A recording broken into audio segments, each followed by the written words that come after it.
We're the indie project Bee and Theo, and we've been living and travelling the world in vans for the past 6 years. We're currently renovating an abandoned stone barn in Portugal to turn into a beautiful tiny home for us and our cats Ginjey Bear and Furrnando.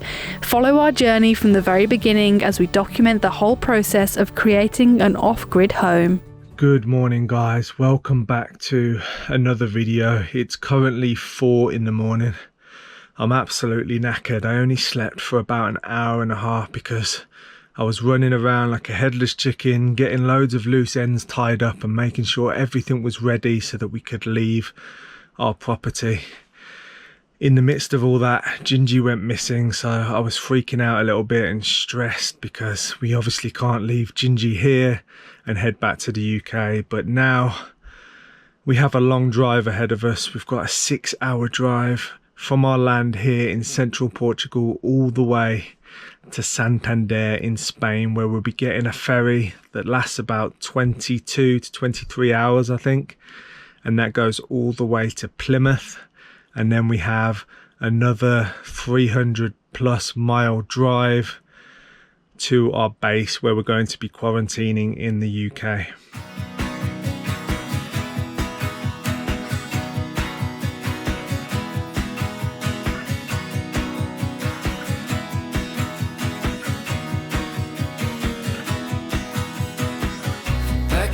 Some fire up the engine, driving till your heart can feel the mountains. So we have now been driving for about an hour and the sun has just risen and it looks absolutely gorgeous. It definitely reminds me of why I moved here to Portugal, because on the way out you're just going over these winding hills, these lovely little quaint roads with the light reflecting off the trees. It really is beautiful, and we've got a long journey ahead of us, but so far so good. Bee and her mom are in our car and I'm driving the van with Ginjey. She's currently just chilling out next to me on the passenger seat.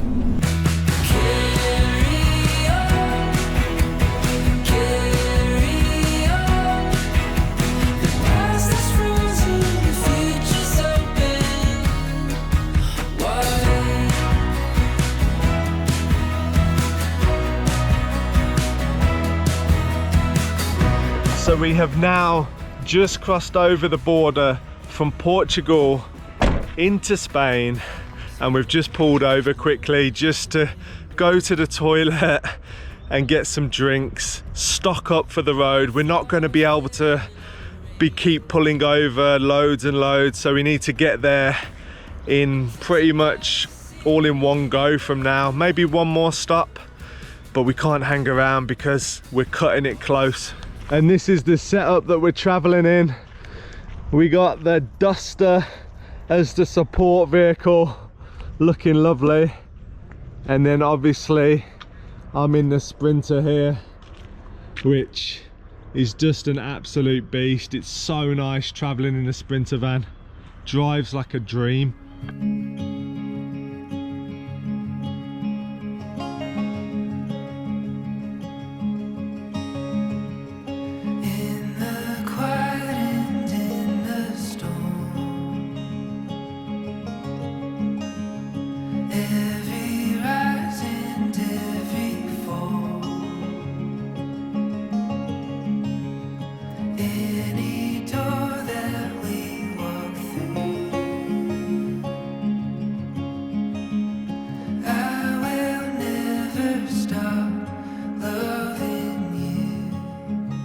Oh Lord, won't you buy me a Mercedes Benz? This is the kind of thing I'm doing to stay awake. I really need to stay awake. Although I've just got a burst of energy, the sun's shining right in my face. It's warming up nicely. I'm feeling good. 4 hours to go until we're at the ferry. I got a can of Monster because it's really important not to fall asleep while you're driving, but I think it's all gonna work out. Every path that we might find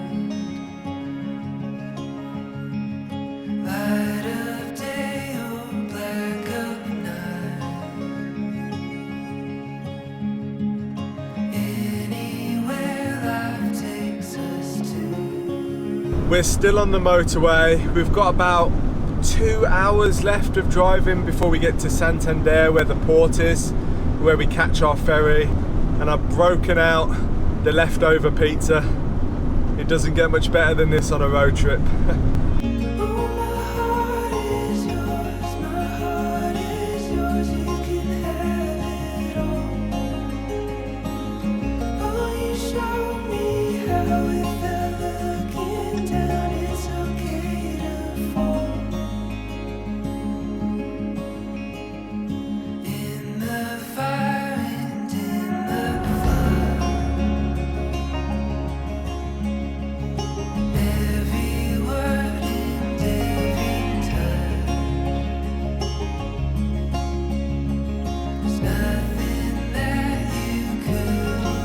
We have just arrived in Santander. It's been a long drive, a really long drive, but we're here. And now we just need to navigate our way towards the ferry port.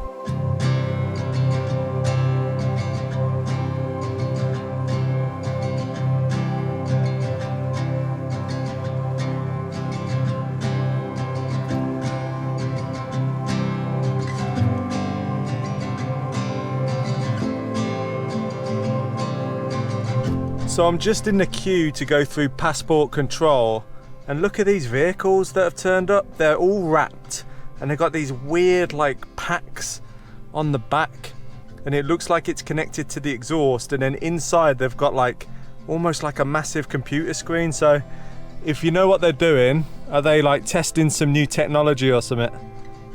Quite interesting. I cannot say enough good things about Ginjey. She's an absolute legend. She's literally just been lying where she is right now for the whole entire journey, and sometimes she'll look out the window, but most of the time she'll just sleep. It's such a vast contrast compared to Furrnando in the other car, who's been giving him grief. He's been weeing himself, he's been pooing. He even managed to break out the cat basket. Furrnando is a completely another breed.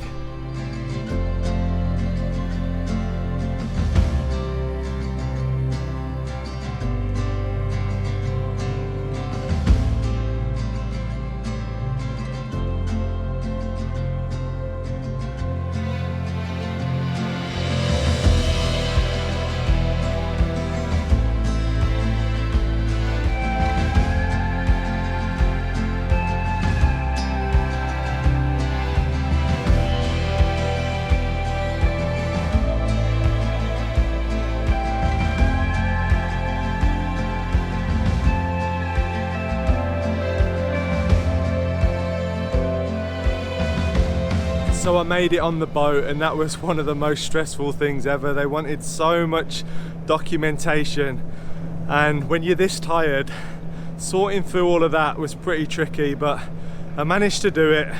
At one point I had to run to a cafe to get Wi-Fi so I could log on to a government website, reset the password so I could retrieve a document that they needed. So it was a bit of a pain, and she was literally like, you're not coming on without that document. So I was panicking, I was really panicking, but I'm here, I made it. It took like 40 minutes just to get through passport control, just for us, and it was so slow for everyone else. So obviously the whole COVID situation has made things a lot slower for travel. So our cabin is literally just there, and the door opens onto this deck. And there's quite a moody sky, so I'm really hopeful that this doesn't mean the Bay of Biscay is going to be rough, because when it's rough, it's rough.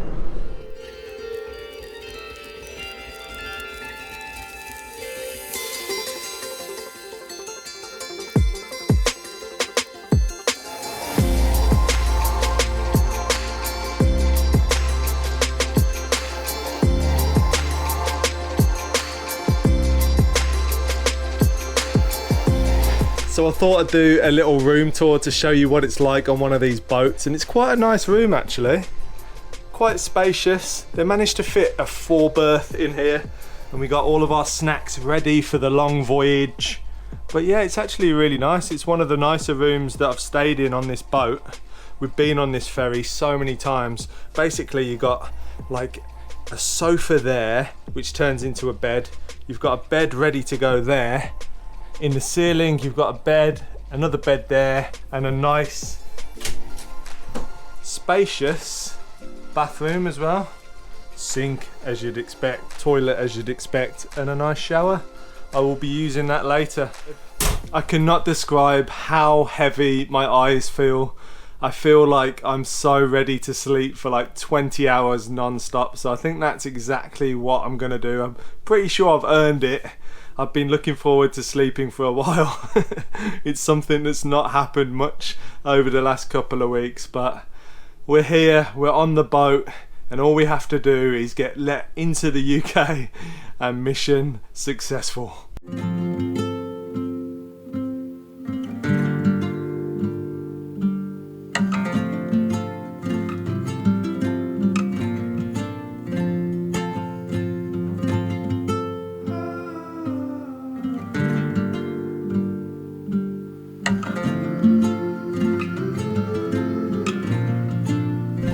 I've just woken up from a really nice long 8-hour sleep. I slept like an actual log. It was lovely. I really needed it, and this crossing has been the calmest crossing that we've ever had, and we've been on this ferry many times before, and I think it's probably about 20 minutes now until we start going down to our vehicles, and then we can get off in the UK.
We've just pulled into Tesco car park so that we can basically give Furrnando some space inside the van to run around and stretch his legs, because he's been in the cat crate for quite a while now. And the first thing that stands out to me is, one, it's quite cold, and two, there's a lot of people about. I'm not used to being around this many people anymore. We live in the middle of nowhere in Portugal, and I think the amount of people in this car park is the same number that live in the whole district where we live, so it's going to take a little bit of getting used to again. And the car as well as the van have done absolutely amazing so far on this journey.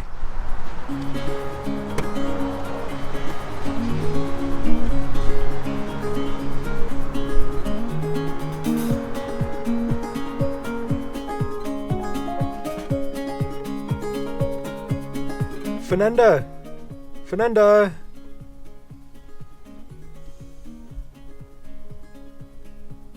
Furrnando and Ginjey are fighting for the driver's seat. What was that, Ginjey? That was a bit nasty. He's having a tough time.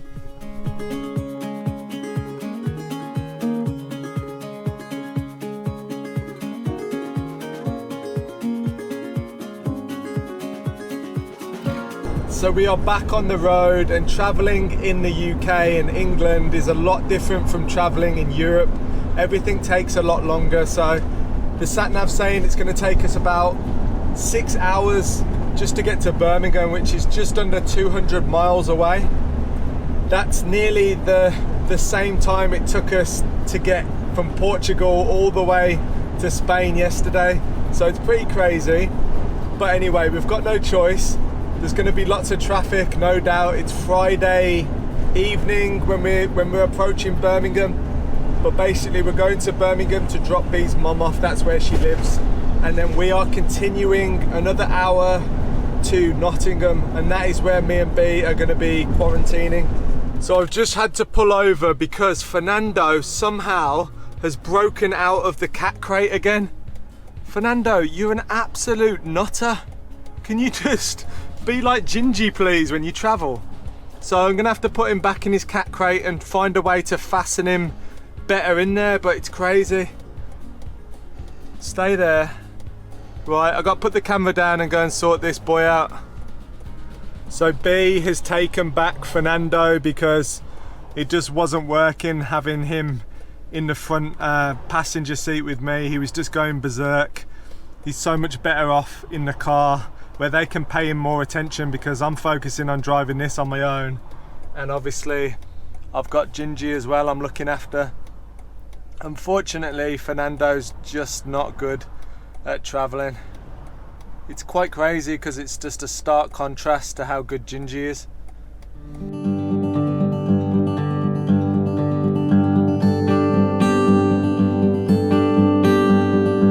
I'm not gonna lie, I'm very happy that the problem child is now in the other car. He's an absolute nightmare to travel with. I guess it's just experience, and he's never really done a big long trip like this. The only time he's ever travelled is like 2 or 3 times about an hour to go to the vet. So anyway, it's just me and Ginjey hanging out, and we've just hit traffic already. We've only been driving for like half an hour and we're in a traffic jam.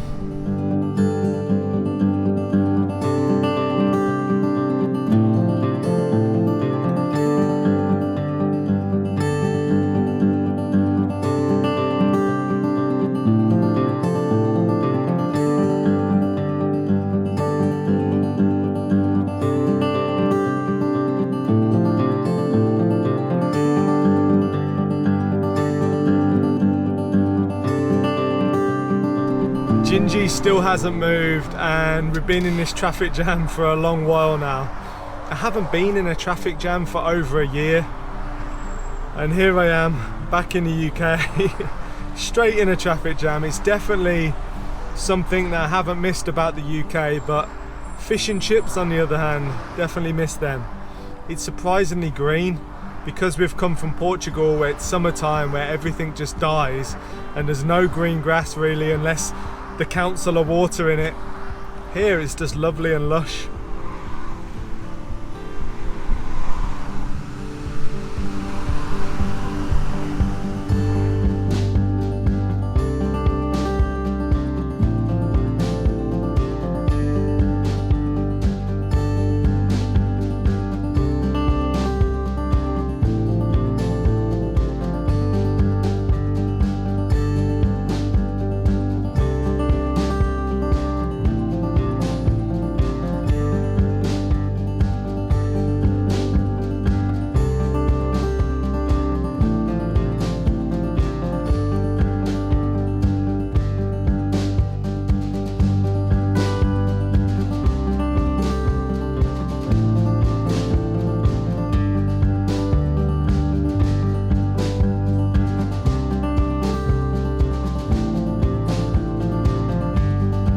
So we have just arrived at a place called Hopwood Services where we're pulled in and we're waiting for Bee's sister because she kindly offered to come and meet us at a service station near to Birmingham so we don't have to go all the way into Birmingham to drop Bee's mum off, because we've still got like an hour and a half drive to get to Nottingham. So the traffic's been incredibly crazy. I forgot how bad it was in the UK, but something you just have to deal with, and I'm looking forward to bed, to be honest. But apparently Bee's sister is bringing us fish and chips right here right now, so I can't wait.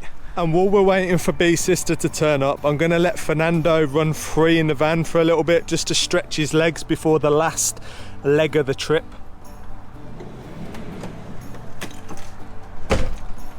And look who it is waiting for him. Ginjey's such a good girl, she wouldn't try and jump out. She knows that it's not a good place to go exploring. Come on then, let's let you out. Come for a little roam. He likes the van. He really does.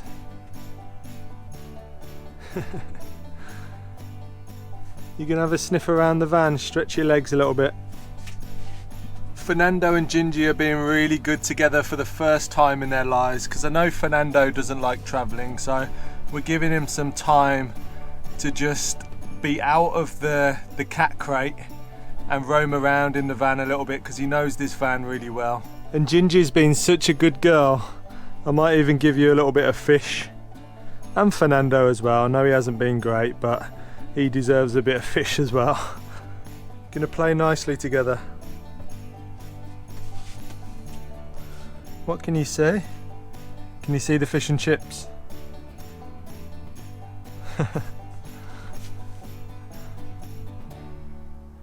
He's such an inquisitive cat.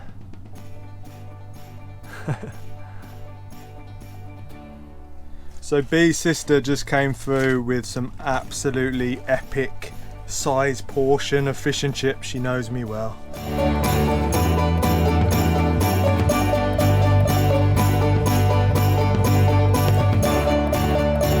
I absolutely smashed that fish and chips down, and it was everything that I'd hoped for. It was really nice. So thank you to Yo, Bee's sister, for bringing that with her. And it saved us a lot of time not having to drive all the way into Birmingham Centre to drop Bee's mum off. And now we've just got an hour-and-a-half drive to the location where we're dropping the van off, and then we have another half an hour drive in the car. I'll jump in with Bee, and then we'll head to my parents' house. They've got a small driveway where I can fit the car but not the van. So yeah, we've nearly done it. We really have nearly done it. It's been one hell of a journey, but we're close.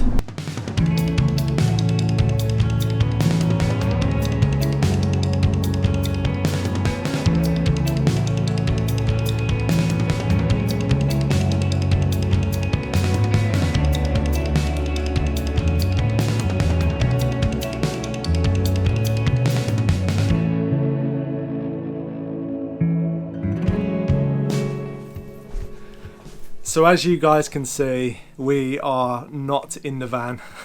We are in a house, and this is where we're going to be quarantining for the next week. And that's the UK government make you quarantine when you come from an amber list country, as we did. So basically we're locked down in a house for a week, but it's no bad thing because it means we can rest. I stopped recording last night because the battery got low on the GoPro. It also got incredibly dark, so you wouldn't have been able to see anything anyway. We managed to drop the van off safely because where we're staying at the moment in my parents' house, which I'm super grateful for them letting us quarantine in their house. It's a massive help and a weight off our shoulders. The van doesn't fit on their driveway. They've just got a small driveway, so our car fits on it, so that's nicely off the road, which is always helpful. But the van doesn't, so the van's in another location, safe and sound. But yeah, we're in the right place now. We really are, to get Bee the help she needs. We're gonna find her some medical help, some professional help, which I think's really gonna improve the way she's thinking and the way things are. So I'm excited about that and looking forward to the outcome. It's going to be a long road ahead of us. It's not been a good time. The last month, to be honest, has been really difficult, but things can only get better from now on. So like I say, I'm incredibly grateful to all of you guys for all your lovely support in the comments, sending us messages, even posting us things. It really means the world to us, and to know that you guys have our back is, you know, really incredible, to be honest. It's like we've got a whole army behind us. So thank you guys, and I'm gonna keep up the videos as best I can. I have some little exciting ideas and some exciting places that I may take you guys along with me, so stay tuned for the next video. Thank you. See you soon.